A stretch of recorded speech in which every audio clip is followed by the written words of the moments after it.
The Chicago skyline glittered like scattered diamonds against the midnight sky.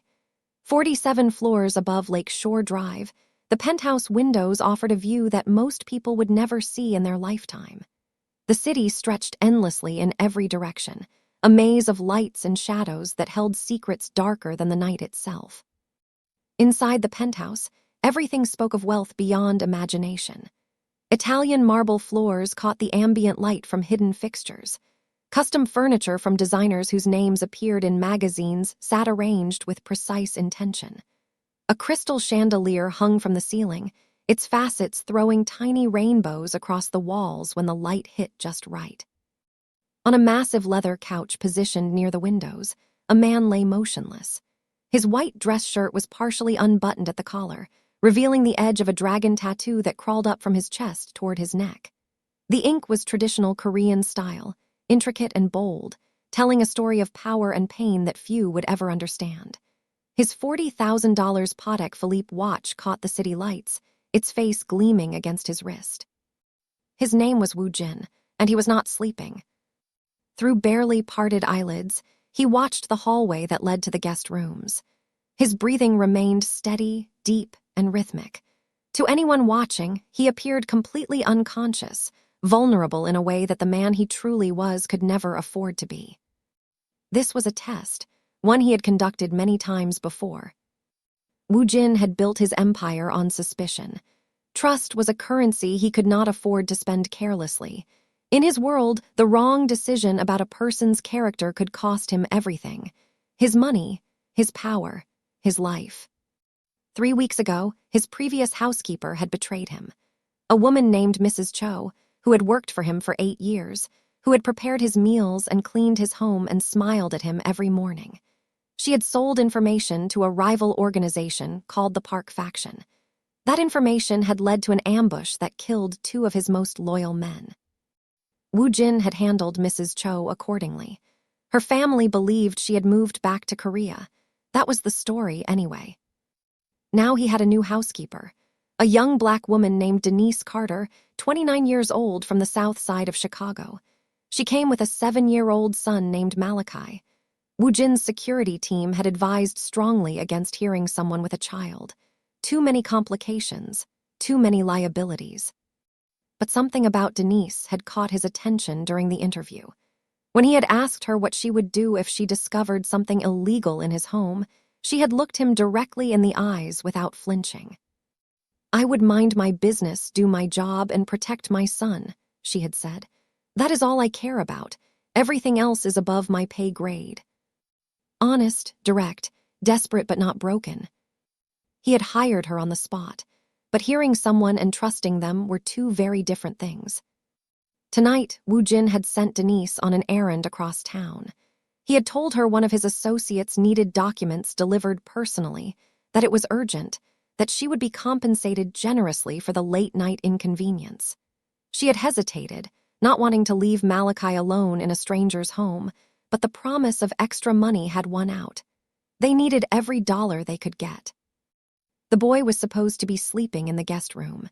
Woo Jin had made sure to leave certain items visible throughout the penthouse. A Rolex watch sat on the coffee table, its gold band catching the light. A stack of $100 bills rested openly on the side table, at least $10,000 in cash. The safe in the corner of the room was cracked open, its contents visible to anyone who looked. This was how Woo Jin tested people. He created opportunity and watched what they did with it. A person's true character revealed itself when they believed no one was watching. For 20 minutes, nothing happened. The penthouse was silent except for the soft hum of the climate control system and the distant sounds of the city far below. Then Woo Jin heard it, soft footsteps padding down the hallway, small feet moving carefully across the marble floor. His muscles tensed beneath his relaxed exterior, his senses sharpened. Through his barely open eyes, he saw a small figure emerge from the shadows. Malachi. The boy was wearing a dark, long-sleeved shirt that was too big for his small frame, probably a hand-me-down that Denise hoped he would grow into. His natural curly hair was slightly messy from lying in bed. His brown eyes were wide and curious as he surveyed the living room. Woojin watched and waited. The boy's gaze moved across the room. It passed over the Rolex on the coffee table. It passed over the stack of cash on the side table. It paused briefly on the cracked safe in the corner. Woojin's jaw tightened. Here it comes, he thought. The boy would reach for something. They always did. And then Woojin would know exactly what kind of people he had allowed into his home. But Malachi did not move toward the valuables. Instead, he walked quietly toward the couch where Woojin lay.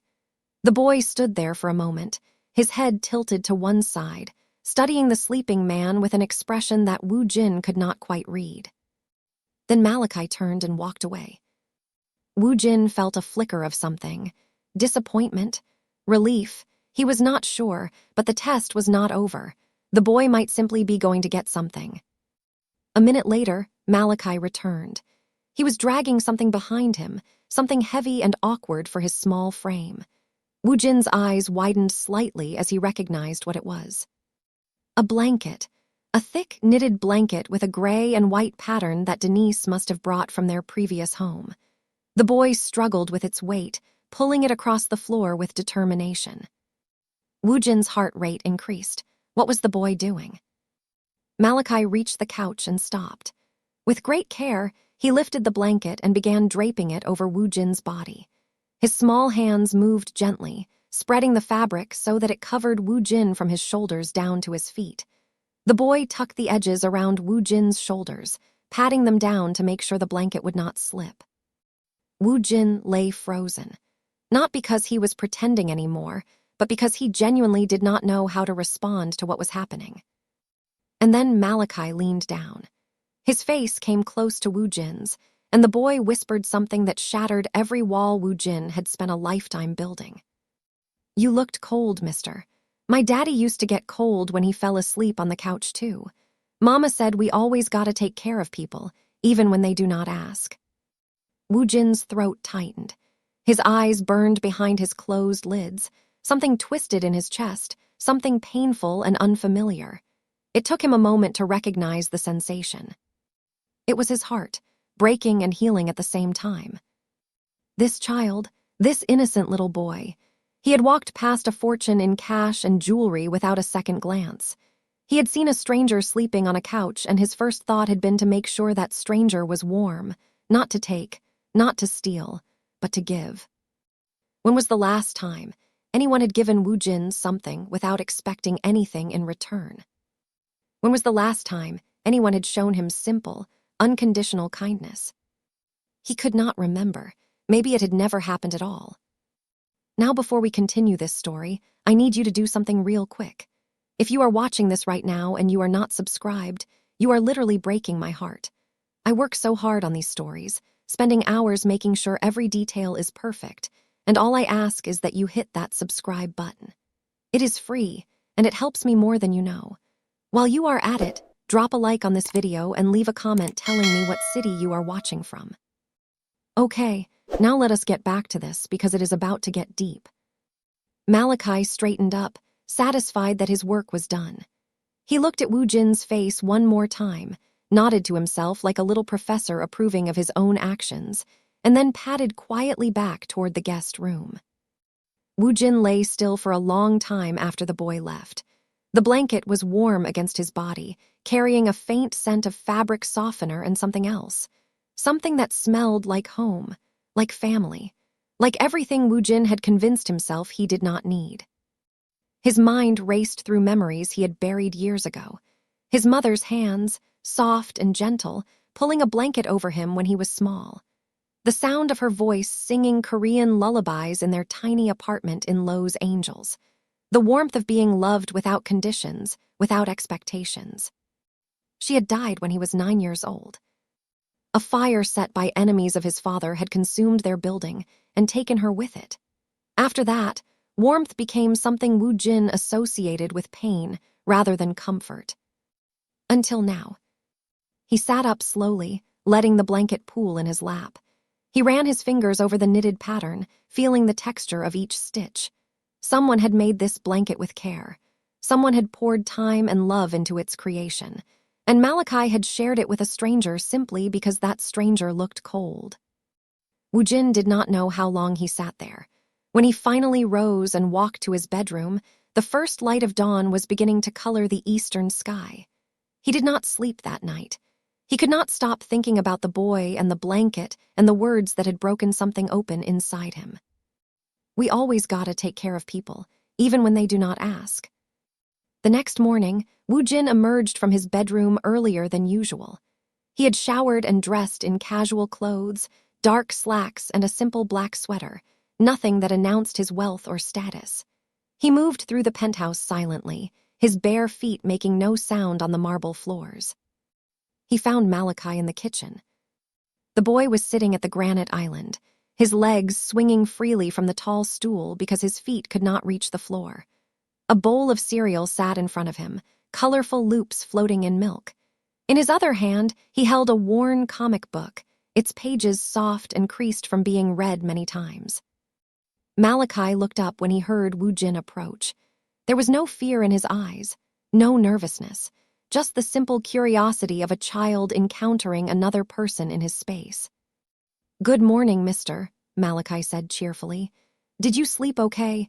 You fell asleep on the couch. That is not good for your back. My grandma always says that." Woo-jin stopped in the doorway. He was not accustomed to being addressed so casually. His men spoke to him with careful respect. Business associates measured every word. Even people who did not know his true identity sensed something about him that made them cautious. But this boy spoke to him like he was just another adult, like he was normal. "I slept fine," Woo-jin heard himself say. His voice came out softer than he intended. "That is good." Malachi nodded seriously, his expression thoughtful. "Mama made coffee. She said you like it black with no sugar because you are tough, but I think that is yucky. I put extra sugar in my cereal."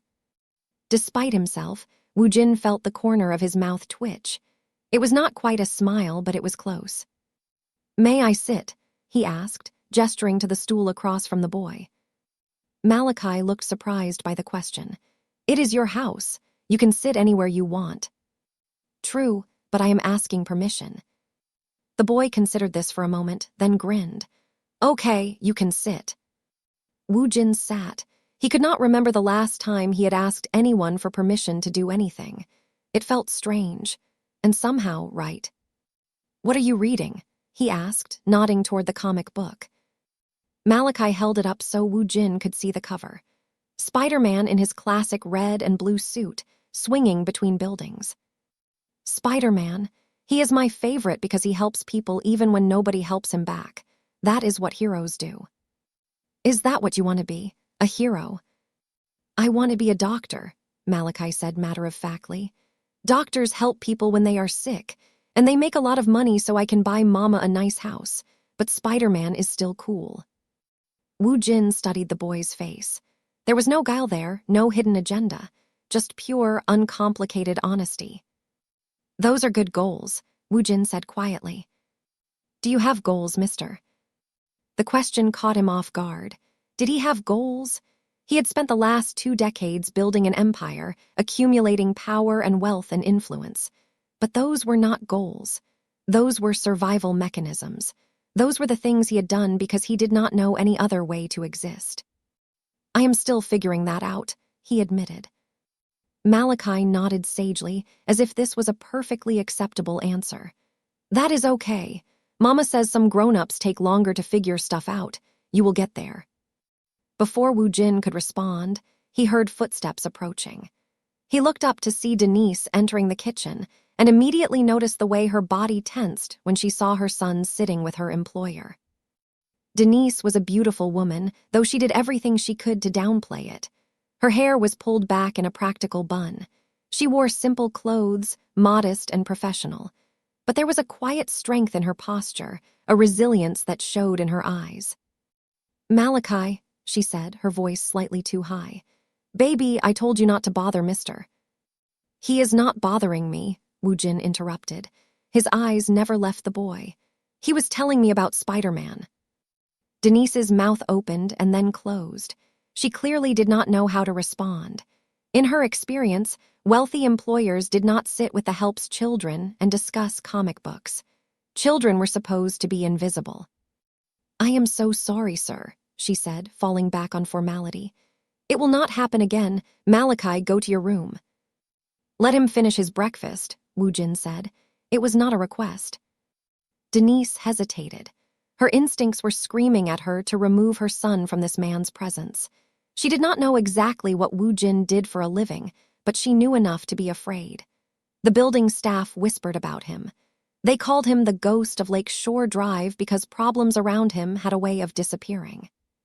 But she could not disobey a direct order, not if she wanted to keep this job, and she needed this job desperately. "Yes, sir," she said quietly and turned to continue her duties. For the next 10 minutes, Woo Jin sat with Malachi while the boy finished his cereal and chattered about various topics. His school, which he missed because they had moved so many times. His favorite color, which was green like grass. His father, who had been a firefighter and a hero. "He died in a fire," Malachi said, his voice growing softer. "The building fell on him while he was saving people. Mama cried for a long time. I try not to make her sad anymore." Woo Jin felt something twist in his chest. This child, who had already experienced so much loss, was more concerned about his mother's feelings than his own grief. "Your father sounds like he was a brave man," Woo Jin said. "He was the bravest. Mama says I am going to be just like him when I grow up." I think she might be right. When Malachi finally hopped down from his stool and carried his bowl to the sink, Woo Jin remained seated. He stared at the empty space where the boy had been, lost in thoughts he could not quite articulate.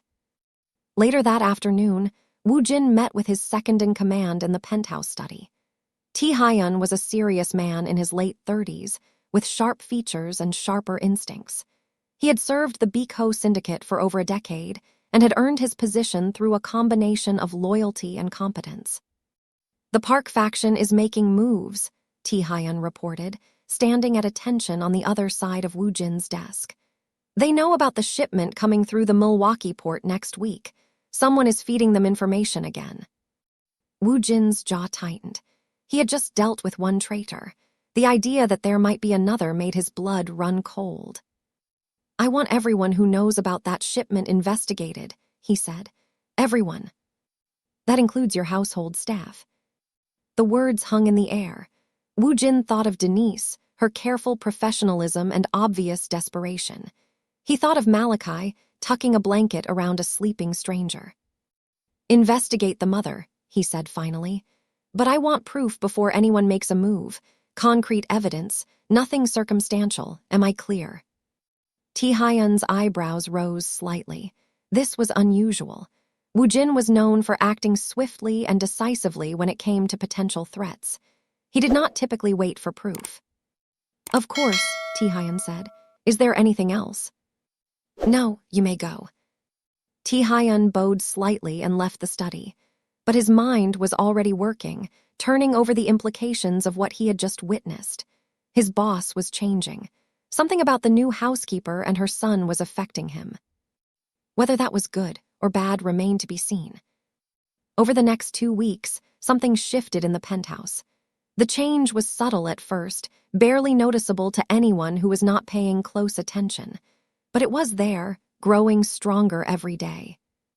Malachi, unburdened by the fear and caution that governed his mother's behavior, treated Woo Jin like any other adult in his life. He said good morning every day. He asked questions about everything, from Woo Jin's tattoo to his fancy watch to why he never smiled. He showed Woo Jin his drawings. Crayon creations of houses and trees, and stick figures that he explained in elaborate detail. And Woo Jin, the man who commanded one of the most powerful criminal organizations in the Midwest, found himself looking forward to these interactions. It made no sense. He had no experience with children. He had never wanted anything to do with them. They were loud and messy and required constant attention. They were liabilities in his world, weaknesses that enemies could exploit. But Malachi was different. Or maybe Woo Jin was different when he was around Malachi. He could not tell anymore. One evening, Woo Jin came home late after a particularly brutal negotiation. The meeting had not gone as planned. A business associate had tried to renegotiate terms that had already been settled, and Wu Jin had been forced to remind him why that was a mistake. His knuckles were wrapped in bandages, hiding split skin. The blood on his shirt cuffs was not his own. He had changed jackets before coming home, but the memory of what he had done clung to him like a second skin. He expected the penthouse to be dark and quiet. Denise and Malachi should have been in their quarters by now, following the schedule he had established. Instead, he found the living room lights on, and Malachi sitting on the couch with a flashlight and a comic book. The boy looked up when Wu Jin entered. His face brightened in a way that made something ache behind Wu Jin's ribs. "Mr. Wu Jin, you are home. Are you okay? You look really tired." Wu Jin stood in the doorway, momentarily frozen. "I am fine. Why are you still awake? It is late." "I was waiting for you." The boy said it so simply, like it was the most natural thing in the world. "Mama said you might be hungry when you got home, so she left food in the oven, but I wanted to tell you myself." "You waited up to tell me about food." "And to make sure you got home safe. The city is dangerous at night. That is what Mama says. She worries about you." Wu Jin blinked. "Your mother worries about me." "She does not say it, but I can tell. She always looks at the door when it gets late, and she makes extra food even though you do not always eat it." Malachi shrugged. "I think she likes you, but do not tell her I said that. She will get embarrassed." A strange warmth spread through Wu Jin's chest. He walked over and sat down on the couch next to the boy, keeping a careful distance between them. "What are you reading tonight?" "Same comic, Spider-Man. I have read it like 100 times, but it is still good. Do you want me to tell you the story?" "Sure." For the next 20 minutes, Malachi narrated the entire plot of the comic book, complete with sound effects and dramatic pauses. His enthusiasm was infectious. By the end, Wu Jin found himself genuinely invested in whether Spider-Man would defeat the Green Goblin. "And then he saves the day," Malachi concluded triumphantly. "Because that is what heroes do. They save people even when it is hard. Even when no one thanks them. Especially then, that is when it matters most." Wu Jin looked at the boy, really looked at him. There was wisdom in those young eyes that had no business being there. Wisdom born from loss and hardship, and a mother who had taught him to find light in the darkness. "Thank you, Malachi." "For what?" "For waiting up, for telling me about Spider-Man." He paused. "For caring." Malachi grinned, revealing a gap where one of his baby teeth had recently fallen out. "That is what friends do, right?" Friends, the word hit Wu Jin like a physical blow. When was the last time he had had a friend? A real friend, not an ally or a subordinate or a business associate. He could not remember. "Right," he said quietly. "That is what friends do." Denise noticed the change in her employer, and it terrified her more than his coldness ever had. She had worked for powerful men before. She understood the rules of engagement. Stay invisible, stay silent, stay out of the way, do your job, collect your paycheck, and do not ask questions. But Wu Jin was not following the script. He was paying attention to her son. He was engaging with him. He was treating him like a person rather than an inconvenience. Why? The question haunted her. Men like Wu Jin did not do anything without a reason. Every action had a purpose. Every kindness had a price. One night, after Malachi was asleep, Denise made a decision. She would start looking for another job immediately. They would leave as soon as she had something lined up. The risk of staying was too great. She opened her laptop, ready to update her resume, and found an envelope tucked beside it. Her name was written on the front in clean, precise handwriting. Inside was a check for $50,000 and a note. For Malachi's education fund, he mentioned wanting to be a doctor someday. Consider this an investment. WJ.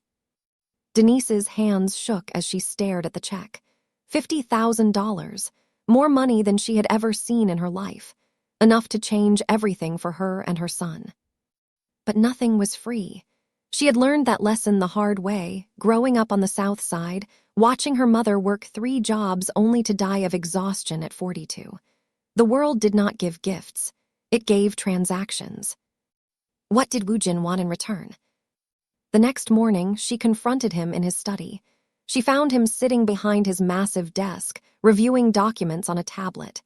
He looked up when she entered, his expression unreadable. "I cannot accept this," she said, placing the envelope on his desk. "It is not negotiable." "Nothing is free. I learned that a long time ago. What do you want from us?" For a moment, something flickered across Woo Jin's face, something that looked almost like hurt, but it was gone so quickly that Denise wondered if she had imagined it. "I want nothing," he said. "Your son showed me kindness when he did not have to. I am returning the favor." "People like you do not do favors." "You are right," Woo Jin's voice hardened.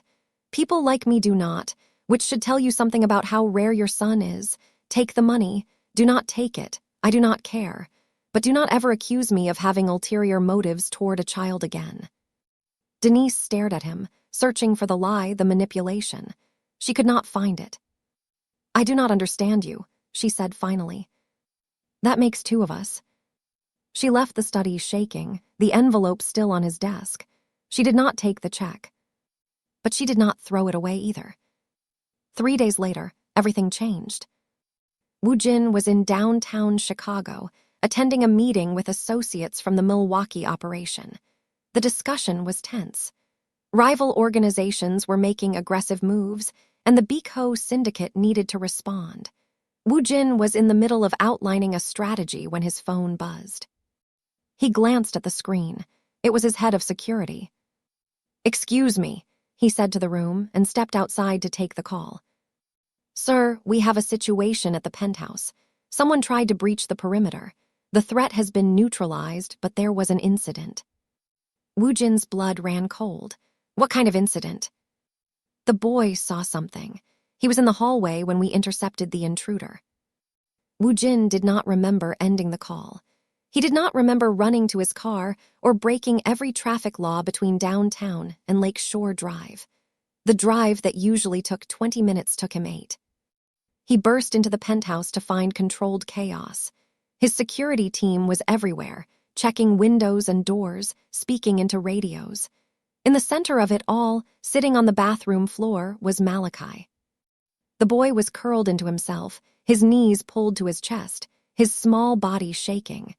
Denise knelt beside him, her arms wrapped around him, her face streaked with tears. Woo Jin approached slowly, his heart pounding. "Malachi." The boy looked up. His eyes were wide and haunted, holding a look that Woo Jin recognized all too well. It was the look of a child who had seen the monster under the bed and realized it was real. "Are you hurt?" Woo Jin asked, kneeling down to the boy's level. Malachi shook his head slowly. "The bad man had a gun," he whispered. "He pointed it at Mama. The other men came and... You do not have to say it," Woo Jin said gently. "Why do bad people want to hurt you, Mr. Woo Jin?" The question hung in the air. Woo Jin had no answer. For the first time in his life, he had no calculated response, no strategic lie. He just stared at this child who had shown him what pure goodness looked like and felt something he thought he had killed years ago. Shame. Later, after a doctor had come and given Malachi something to help him sleep, Denise turned on Woo Jin with a fury he had never seen. They were standing in the living room. The same room where Malachi had covered him with a blanket just weeks ago. But now, the warmth of that memory was drowned by the horror of what had happened. "We are leaving," Denise said, her voice shaking with rage.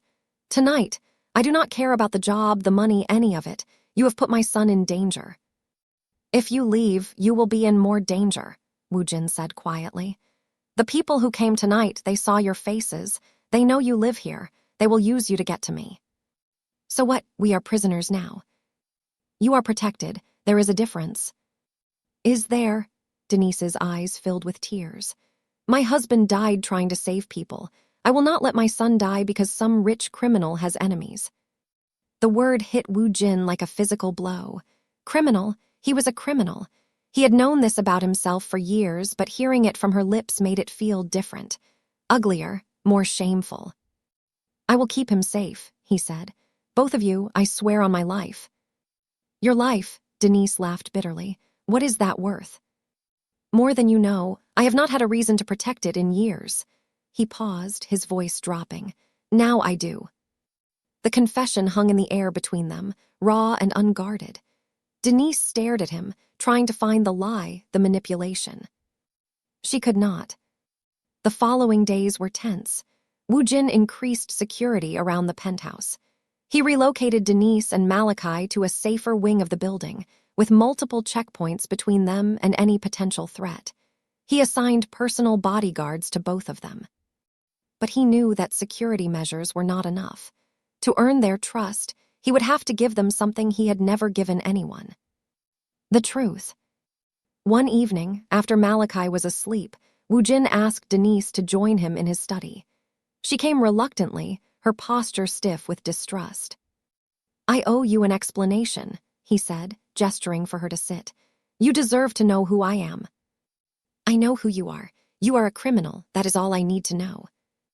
That is what I do, it is not who I am. He paused. Please let me explain. Denise hesitated, then sat down. She did not take her eyes off him. Woo Jin began to talk. He told her about his childhood in Koreatown, Lowe's Angels. His mother, a seamstress who worked 18-hour days to keep food on the table. His father, a low-level runner for a syndicate that no longer existed. He told her about the fire when he was 9 years old, set by rivals of his father as a message. I was at school when it happened, he said. By the time I got home, there was nothing left, just smoke and ashes and my mother's body. Denise's expression softened slightly, but she did not speak. He continued. His father, destroyed by guilt and grief, had descended into alcoholism. Within 2 years, he was dead too, his body pulled from the Pacific Ocean. Woo Jin was 11 years old and completely alone. The organization my father had served took me in, not out of kindness, because I showed promise, because I was angry and smart and willing to do whatever it took to survive. He met her eyes. They raised me to be a weapon, and I became the deadliest one they had ever created. That is supposed to make me feel better, Denise asked. No, it is supposed to help you understand. I know what it is like to lose everyone. I know what it is like to be a child surrounded by violence. I do not want that for Malachi. I do not want him to become what I became. Then why do you live this life? Why not leave? Because I do not know any other way. I have tried. I have thought about walking away. But this world does not let you leave. Once you are in forever. He paused. Until now. What is different about now? Woo Jin was silent for a long moment. Your son. He looked at me and did not see a monster. He saw someone who was cold and needed a blanket. That simple act of kindness. It broke something open in me. Something I thought was dead. Denise studied his face. She was looking for deception and finding none. I am still afraid of you, she said finally. I know, but I hope in time you will not be. The investigation into the Penthouse attack produced results faster than Woo Jin had expected, and the findings made his blood run cold. The mole was not a stranger. It was Yi Sung, one of his most trusted lieutenants, a man who had served the Biko syndicate for 15 years, a man Woo Jin had treated like a brother. Yi Sung had been feeding information to the Park faction for months, motivated by promises of power. Once Woo Jin was eliminated, Yi Sung would take his place. That was the deal. But the betrayal went even deeper. The attack on the Penthouse had not been random. It was a test. Yi Sung wanted to see how Woo Jin would react, who he would prioritize. When Woo Jin had rushed home to protect his housekeeper and her son, he had revealed his weakness. They know about the woman and the boy, T. Hyun reported during their emergency meeting. They are planning to use them as leverage, kidnap them, hold them, force you to make mistakes. Woo Jin's hands clenched into fists. The dragon tattoo on his chest seemed to pulse with rage. When?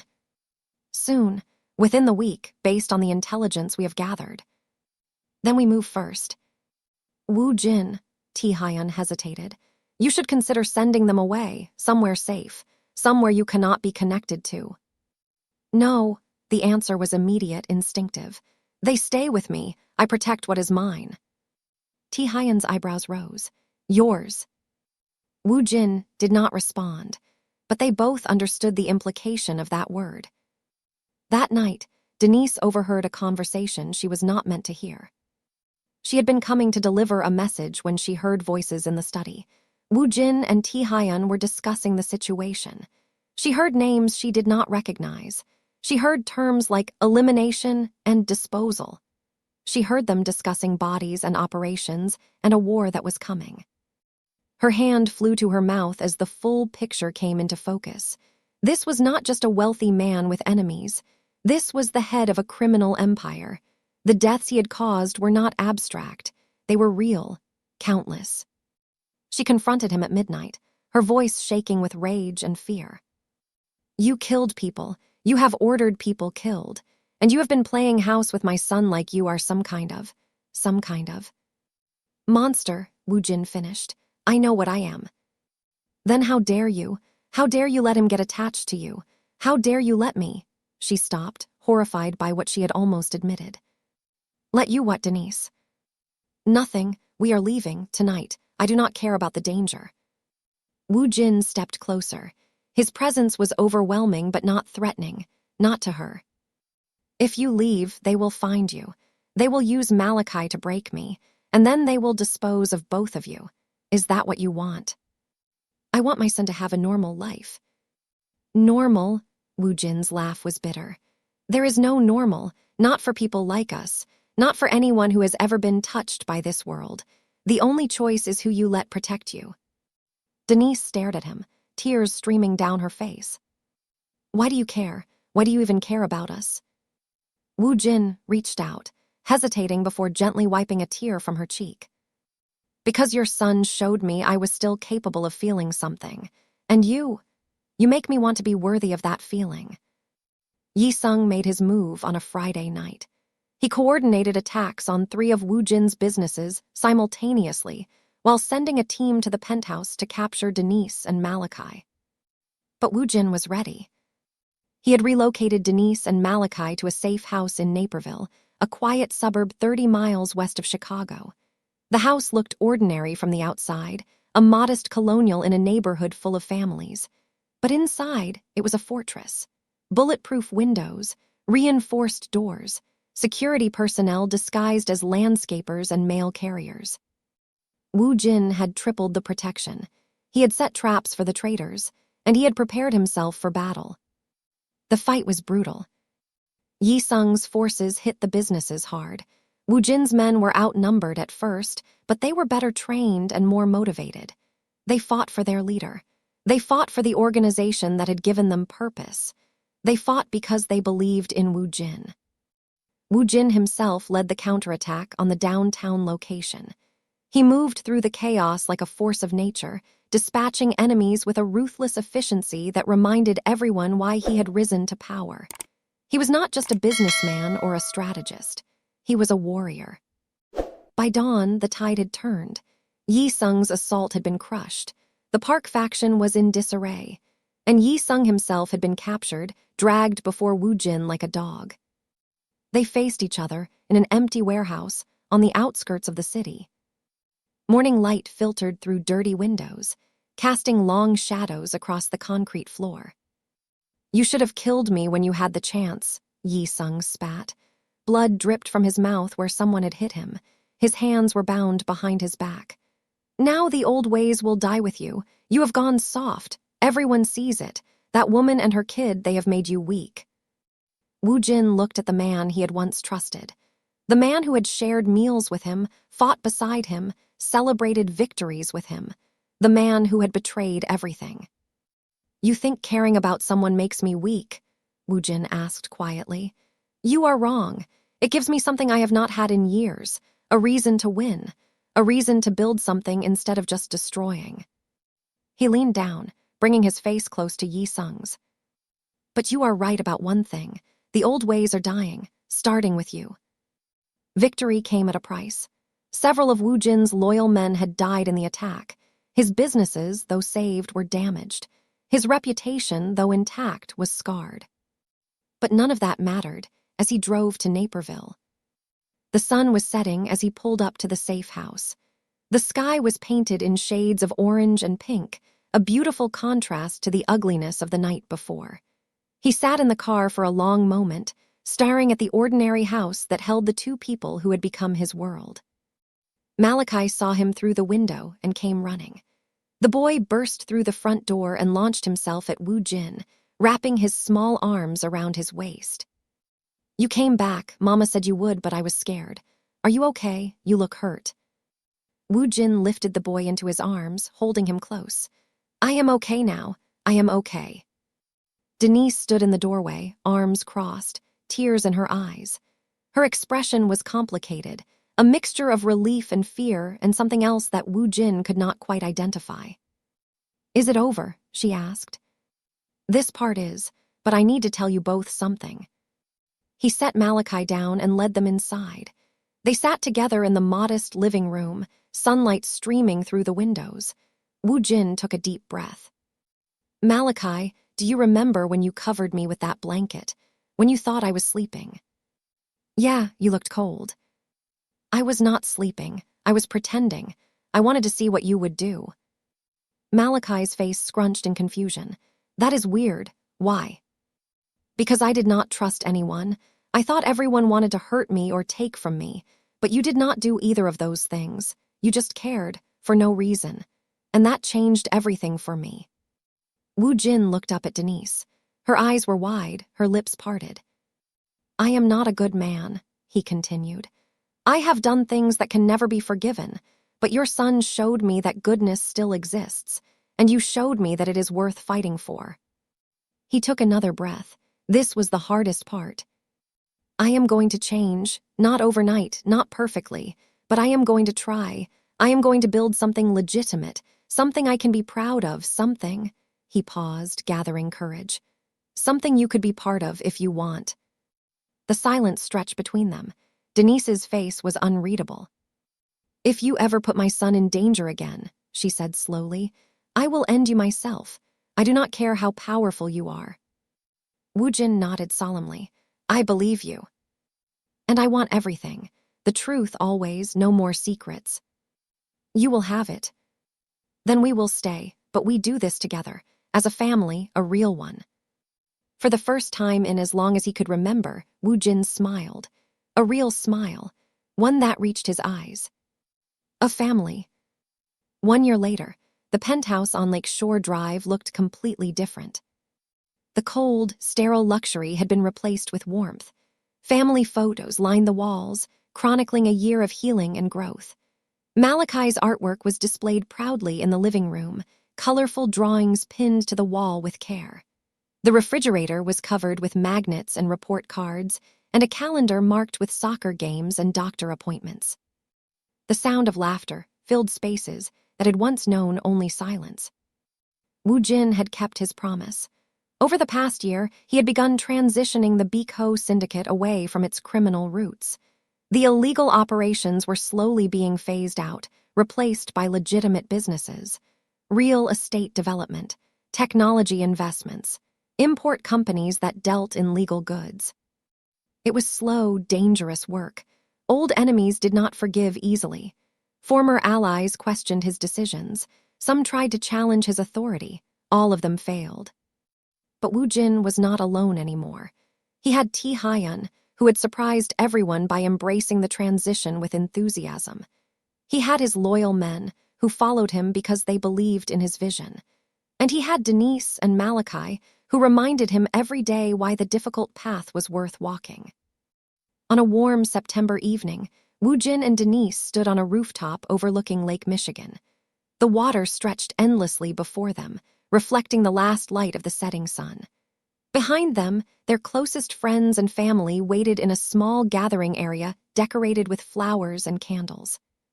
Malachi stood between them, holding a small pillow with 2 rings resting on top. He was wearing a tiny suit that matched Woo Jin's, and his face was practically glowing with excitement. "Do you, Woo Jin, take Denise to be your wife?" the officiant asked. "To love and cherish, to protect and honor for as long as you both shall live."